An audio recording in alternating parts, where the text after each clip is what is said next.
Hello, it's Miss Baig and this is the third video of the spoken language series helping the GCSE students prepare for their AQA speeches. This video is going to be less focused on content and organisation and more on the actual performance element of the speech, and hopefully by the end you have some tips to help you fake confidence or genuinely feel confident when performing your speech and feel a little bit less nervous or anxious about it. Tip number one is to make sure that you are actually prepared to perform your speech. Now, I know that sounds like a really obvious one, but there are lots of things that you need to do to make sure that you feel prepared. The first one is to make sure you've watched Mr. Doran and Mrs. Haygarth's videos, because Mr. Doran talks about the importance of having a topic that you actually care about. If you're talking about something you don't care about or you have no relevance to whatsoever, it's going to come through in your speech. And a lot of the worries surrounding public speaking can sometimes be that you don't really know what you're talking about. If you've done your research, if you are passionate about what you're talking about, you've planned your speech, you've written it out, you've thought about the structure and the content, then you will automatically feel a lot more confident about public speaking. So make sure that you are prepared in that way.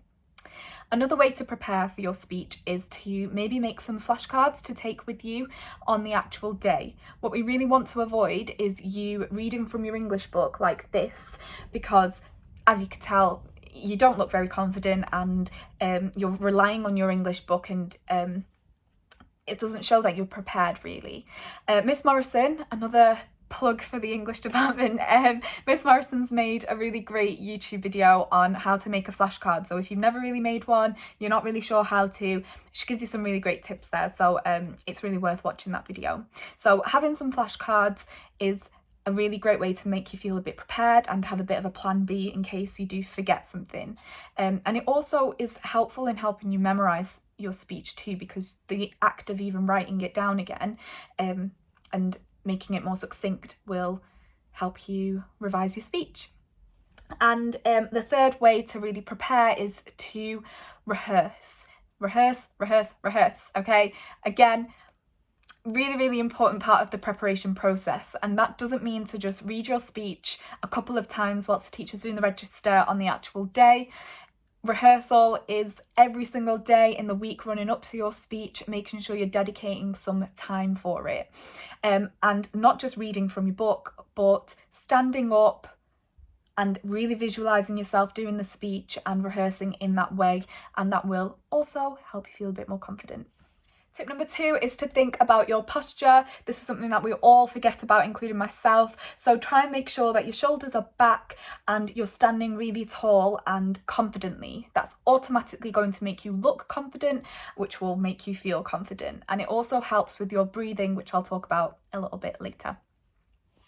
Tip number three is to be yourself. If you've got lots of friends in your class, or you're generally quite a funny person, or whatever your personality type is, and you try to do the direct opposite to that by being super serious, then it's going to come through, because you're not going to feel like you're being genuine, and you're going to be worrying about this persona you're putting on, and your speech is going to lose its impact. So although you do need to remember what Mrs. Haygarth told you about being formal and using formal language, please try and just be yourself, because you'll just feel a lot more relaxed. Maybe making eye contact and focusing on people in the crowd that you know, that are friendly faces, that are smiling at you, just to help you calm your nerves a little bit. So don't try and act like someone else.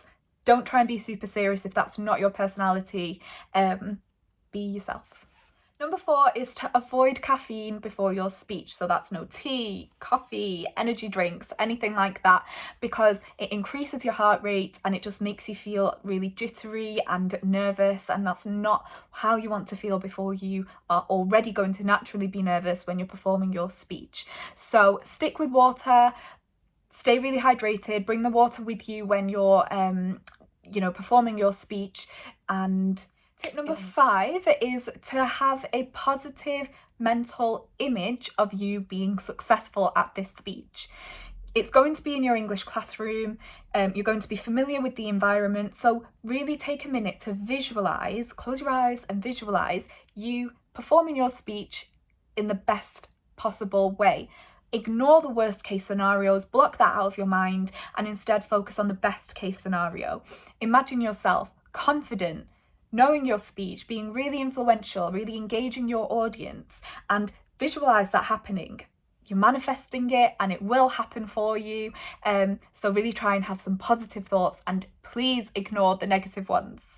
Number 6 is to speak to other people. Speak to other people in your year group about how they're preparing for the speech and how they're finding it. And if someone asks you about it, then be really honest and tell them if you've been preparing for it, tell them how you've been doing it. If you're feeling nervous, really talk about it.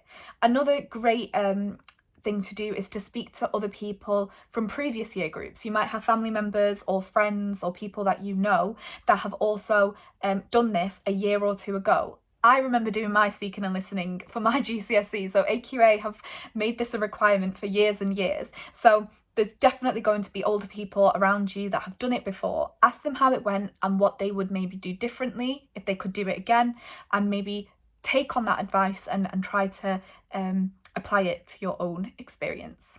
Number 7 is focused on your eye contact and gestures. Try and make eye contact with people that you know, but there's always a risk of ending up laughing if you're looking at your friends. So if you think that's going to be you, then maybe avoid them. And if you find eye contact really awkward and uncomfortable, then just look over their heads. So if you look at the tops of people's heads, it looks like you're making eye contact with them. And it's a really great way to, again, look confident and demand the attention of your audience. And with the same way that gestures can also help you. You might have noticed that I talk with my hands a lot and I use a lot of gestures, but it again just helps me think when I'm talking, and it emphasizes key points that I'm making, and again demands the attention of my audience. As a teacher, I'm always public speaking to 30 plus kids at a time, so hand gestures are really effective. Number 8 is focused on planning your pauses. So pausing during a conversation or pausing during a speech is a really natural thing to do, and it gives you the opportunity to stop and breathe, but it also gives your audience time to stop and think. So it's particularly effective if you pause after a rhetorical question, or if you've given a really shocking fact or statistic. Then pausing for 3 seconds, taking a breath, looking around and continuing is a really great way to make sure your audience are still engaged with your speech, and it gives you a second to slow down. Make sure you're also speaking at a slower pace than you usually would when you're having a conversation with somebody, because we tend to talk a lot faster when we are nervous. So slow it down and plan your pauses. Tip number 9 relates to tip number 8 really, and number 2, which is related to breathing. So really making sure your posture's great, making sure that you've planned your pauses, and they will all enable you to breathe a little bit better. Take a few deep breaths as you're walking up to do your speech to calm yourself down, and whilst you're doing your speech, if you're pausing or even whilst you're talking, just try and breathe really slowly to slow down your heart rate, so you're not feeling too nervous and your heart isn't beating too quickly. Breathing will immediately make you feel calmer in almost every situation, so focus on your breathing. And finally, tip number 10 is to just put things in perspective and remember that nobody is going to judge you for being nervous, okay? Every single person in year 10 is going to be feeling a little bit nervous about performing their speech. It's completely natural. So don't sort of put yourself down for being nervous for it, okay? And just put it in perspective. Nobody's going to come up to you in 3 weeks' time and say, hey, remember that time you paused or stuttered or whatever it is during your speech in English? It's just not going to happen. So have some confidence in yourself. Make sure that you are prepared in all of the ways that Mrs. Haygarth and Mr. Doran have taught you to be, and just fake that confidence until you make it. If you're pretending that you're confident, you're going to come across as confident. I hope that video was helpful and that you learnt something or took something from my 10 top tips on how to fake your confidence. Please make sure that you are just prepared and keep things in perspective, and you're going to be absolutely fine. Your speeches are going to be brilliant, okay? Have faith that it will be. Please make sure that you speak to a member of staff, speak to an English teacher if you're really feeling nervous about your speech, because we are here to support you and help you in every way possible. And yeah, good luck.